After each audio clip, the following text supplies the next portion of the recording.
ನಮಸ್ಕಾರ, ನೀವು ನೋಡುತ್ತಿರುವುದು ರಾಯಚೂರು ನ್ಯೂಸ್ 007ಗೆ ಸ್ವಾಗತ.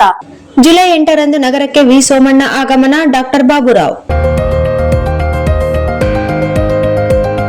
ಮರ್ಚೇಟಾಳ್ ಹಾಗೂ ರಾಯಚೂರು ನಡುವೆ ಎಲ್ಸಿ ಸಂಖ್ಯೆ 216 ಹಾಗೂ 217ರ ದ್ವಿಪಥದ ರೈಲ್ವೆ ಮೇಲ್ಸೇತುವೆ ನಿರ್ಮಾಣ ಕಾರ್ಯಕ್ಕೆ ರೈಲ್ವೆ ರಾಜ್ಯ ಸಚಿವ ವಿ ಸೋಮಣ್ಣ ಅವರು ಚಾಲನೆ ನೀಡಲಿದ್ದಾರೆ ಎಂದು ರೈಲ್ವೆ ಇಲಾಖೆ ತಿಳಿಸಿರುವುದಾಗಿ ರೈಲ್ವೆ ಸಲಹಾ ಸಮಿತಿ ಮಾಜಿ ಸದಸ್ಯ ಡಾಕ್ಟರ್ ಬಾಬುರಾವ್ ಅವರು ತಿಳಿಸಿದ್ದಾರೆ. ಇದೇ ಜುಲೈ 8ರಂದು ನಗರಕ್ಕೆ ಆಗಮಿಸಲಿರುವ ವಿ ಸೋಮಣ್ಣ ಅವರು ಅಂದು ಈ ಕಾಮಗಾರಿಗೆ ಶಂಕುಸ್ಥಾಪನೆ ನೆರವೇರಿಸಲಿದ್ದಾರೆ. ಫೆಬ್ರವರಿ 2026ರಲ್ಲಿ ತಲಾ 40 ಕೋಟಿಗೆ ಟೆಂಡರ್ ನೀಡಲಾಗಿದೆ ಎಂದು ಅವರು ತಿಳಿಸಿದ್ದಾರೆ. 2024-25ರ ಅವಧಿಯಲ್ಲಿ ರಾಯಚೂರಿಗೆ ರೈಲ್ವೆ ರಾಜ್ಯ ಸಚಿವ ವಿ ಸೋಮಣ್ಣ ಅವರು ಭೇಟಿ ನೀಡಿದ ಸಂದರ್ಭದಲ್ಲಿ ನಾಗರಿಕರ ಪರವಾಗಿ ತಾವು ಹಾಗೂ ಮಾಜಿ ಸಂಸದ ರಾಜಾ ಅಮರೇಶ್ವರ್ ನಾಯಕ್ ಅವರು ಹೆಚ್ಚಿನ ಮುತುವರ್ಜಿ ವಹಿಸಿ ರೈಲ್ವೆ ಮೇಲ್ಸೇತುವೆ ಅಗತ್ಯ ಇರುವುದನ್ನು ಮನವರಿಕೆ ಮಾಡಿಕೊಳ್ಳಲಾಗಿತ್ತು ಮತ್ತು ಮನವಿಗೆ ಸ್ಪಂದಿಸಿರುವ ರೈಲ್ವೆ ಸಚಿವರು ಈ ಕಾಮಗಾರಿಗಳಿಗೆ ಅನುಮೋದನೆ ಸಿಗುವಂತೆ ಮಾಡಿರುವುದು ಸ್ವಾಗತಾರ್ಹವಾಗಿದೆ. ಇದರಿಂದ ಅನೇಕ ಹಳ್ಳಿಗಳ ಜನರಿಗೆ ಅನುಕೂಲವಾಗಲಿದೆ ಎಂದು ಅವರು ಸಂತಸ ವ್ಯಕ್ತಪಡಿಸಿರುವುದು.